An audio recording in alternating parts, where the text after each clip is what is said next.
और तुम मतलब मैं आऊंगी और तुम मुझे मार देना।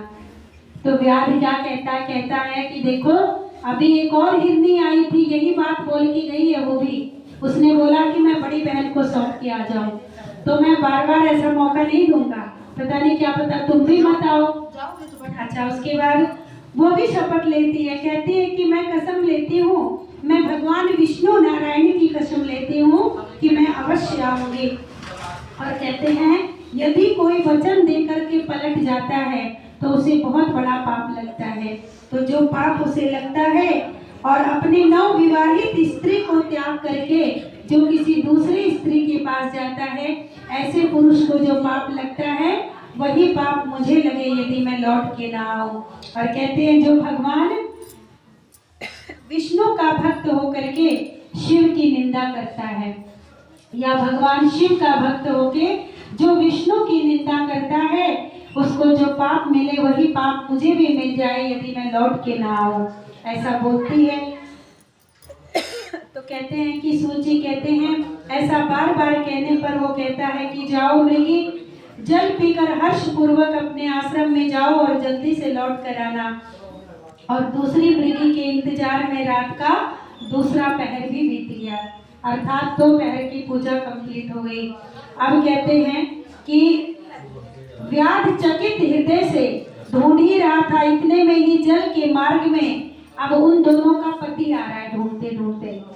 जो दोनों हिरनी है ना, तो वो तो हिरनियां तो नहीं आ पाई, पर उनका पति उनको ढूंढते ढूंढते आ रहा है।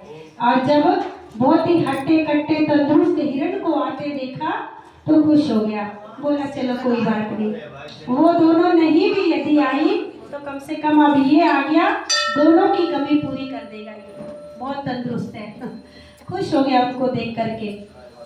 और उसके बाद जैसे ही उसको देख करके कहते हैं कि उसने हिरण ने मतलब बाण को संधाना उसे मारने के लिए, वैसे ही उस हिरण ने कहा कि तुम क्या कर रहे हो, तुम मुझे क्यों मारना चाहते हो, मैं तो अपनी पत्नियों की तलाश में आया हूँ। तो ये व्याध कहता है कि देखो मैं तुम्हें इसलिए मारना चाहता हूँ कि मेरा परिवार भूखा है और मैं चाहता हूँ कि तुम्हारे इस शरीर को मार करके, और ये शरीर जो है इससे मेरे परिवार की भूख मिटेगी। हिरण क्या बोलता है, कहता है मैं धन्य हूँ, मेरा आज तंदुरुस्त होना सफल हो गया, इतना मोटा तगड़ा होना आज मेरा सफल हो गया कि मेरा ये शरीर जो है ये परोपकार में काम आएगा। और उसके बाद कहते हैं कि मेरे यदि शरीर से आपके परिवार की तृप्ति होती है तो इससे बड़ा अच्छी बात कोई और भी नहीं है। और कहते हैं इस प्रकार से सोचते सोचते कहते हैं कि जो व्यक्ति किसी के काम नहीं आता है, मानव जीवन लेकर के भी जो व्यक्ति परोपकार नहीं करता है, वो नरक का गामी होता है, वो नरक जाता है। कहते हैं परहित सरिस धर्म नहीं भाई, मतलब दूसरों को सुख देने के बराबर धर्म नहीं होता है कोई, और दूसरों को पीड़ा देने के बराबर कोई पाप भी नहीं है। इस प्रकार से वो कहता है कि मुझे जाने दो, मैं अपने बालकों को उनकी माता को एक बार सौंप करके अपनी पत्नियों को धीरज बना करके आता हूँ और फिर तुम मुझे मार देना। व्याध बोला भाई सब एक से बढ़कर एक आ रहे हैं। पहले छोटी हिरनी आई, उसने भी यही बात बोला कि अपने बच्चों को सौंप के आओ। फिर बड़ी वाली आई, उसने भी, अब तुम आए हो तो तुम भी यही बात कह रहे हो, सबको एक ही बात समझ में आ रही है। व्याध बोला कि देखो जो जो यहाँ पर आए वो चले गए, मैं नहीं जानता उनके बारे में, पर मैं तुमसे सच कह रहा हूँ कि मैं जरूर लौट करके आऊंगा। कहते हैं कि ये संसार जो है ना ये सत्य पे टिका हुआ है, और कहते हैं कि और यदि मैं झूठ बोलूं तो मेरा जीवन सर्वस्व नष्ट हो जाए, मेरा पुण्य खत्म हो जाए। और भी तुम मेरी सच्ची प्रतिज्ञा सुनो, संध्या काल में सोने से, संध्या काल में खाने से, कभी भी संध्या काल में कभी भी सोना नहीं चाहिए, चाहे प्रभात की संध्या हो चाहे रात्रि की संध्या हो, तो हमेशा उस समय उठ जाना चाहिए। और कहते हैं ये दोनों समय में जो पाप लगता है वही पाप मुझे लगे यदि मैं लौट कर ना आऊं। झूठी गवाही देना, धरोहर को हड़प लेना और ब्राह्मण का अपमान करने से जो पाप लगता है वही पाप मुझे लगे यदि मैं लौट कर ना आऊं। और इसके बाद ऐसा कहते हैं कि जो शिव की पूजा किए बिना और शिव भक्त शिव भस्म को धारण किए बिना जो अपने जीवनचर्या को शुरू करता है उसे जो पाप लगता है वही पाप मुझे लगे यदि मैं लौट कर ना आऊं। और कहता है इस प्रकार अनेक कस्में खाता है। सूत जी कहते हैं कि इसकी बात को सुनकर व्याध ने कहा कि जाओ जल्दी शीघ्र लौटना। और कहते हैं अब ये तीनों प्रतिज्ञाबद्ध थे और महादेव की कृपा से तीनों एक ही परिवार के थे। इन तीनों ने जिसने प्रतिज्ञा की ना ये तीनों एक ही परिवार के थे। ये जो हिरण था इस हिरण की वो दोनों पत्नियां थी जो वचन देकर के गई थी। अब उसके बाद कहते हैं कि इस प्रकार से ऐसा निश्चय किया कि हमें अब जब तीनों जाके घर में मिले तीनों ने अपनी अपनी बातें बताई। तो जो सबसे बड़ी वाली थी बड़ी वाली कहती है हिरनी की देखो पहले वचन मैं देके आई थी तो इसीलिए धर्म मेरा है, मैं बड़े हूँ मुझे जाने दो। मेरे बच्चों को माँ भी मिल जाएगी छोटी हिरनी से, पिता भी मिल जाएगा और बच्चों का जीवन भी चलेगा, तो मुझे जाने दो। छोटी कहती है मेरा ये धर्म नहीं है, जब संकट आए बड़ी बहन पे तो छोटी बहन को आगे हो जाना चाहिए, तो इसीलिए ये मेरे धर्म के विरुद्ध है, मुझे जाने दीजिए। आप और मेरे पतिदेव दोनों लोग मिलकर मेरे बच्चों का पालन पोषण कर लेना। तो पतिदेव क्या कहते हैं पति बैठा रहे, यदि पत्नी पे संकट आए तो पति को बड़ा दोष लगता है, पति को आगे आना चाहिए संकट के लिए। तो इसीलिए तुम दोनों घर में रहो, मैं चलूंगा, मैं जाऊंगा वहां पे। तो बड़ी सुंदर बात उनके बच्चों ने बोली। उन बच्चों ने कहा कि पिताजी माताजी हम साथ साथ जिंदगी जीते हैं, साथ साथ मरेंगे भी। बहुत सुंदर बात बोली बच्चों ने। और बोले कि हम सारे चलेंगे उनके पूरे परिवार की भूख को शांत करने के लिए। ऐसी फैमिली थी वो।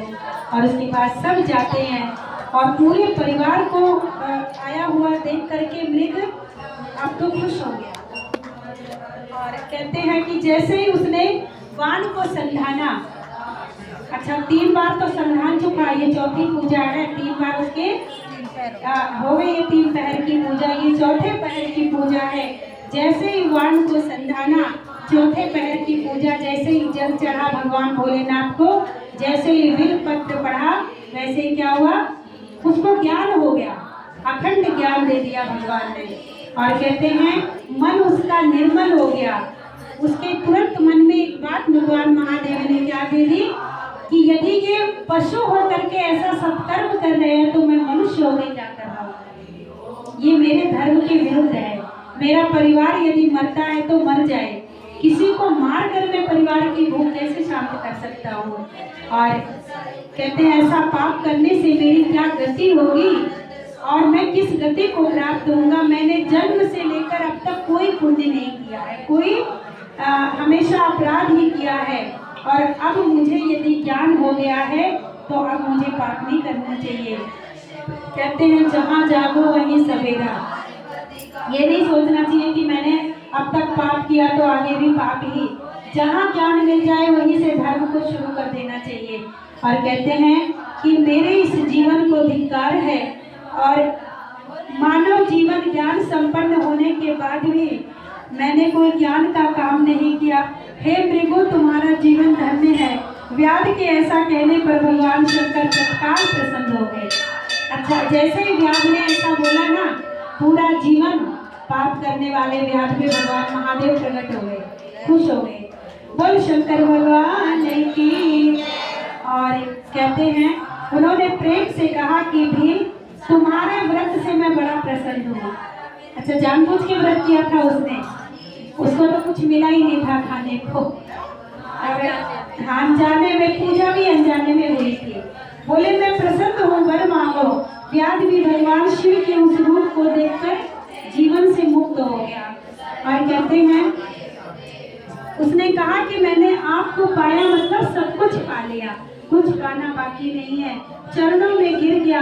उसके इस भाव को देखकर भगवान शिव मन ही मन बड़े खुश हुए और बोले कि आज से गृह नाम देकर कृपा दृष्टि देखते हुए उसे दिव्य वर दिया।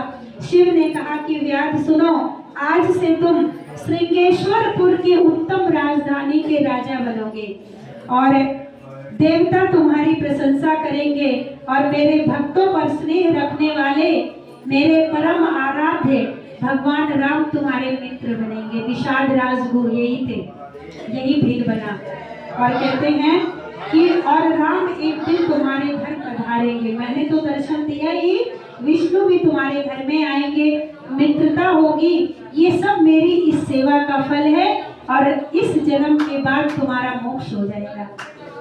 मतलब निषाद राज के बाद तो महादेव क्या करते हैं, पहले संसार का राज्य देते हैं, सुख देते हैं, वैभव देते हैं और उसके बाद फिर मोक्ष देते हैं।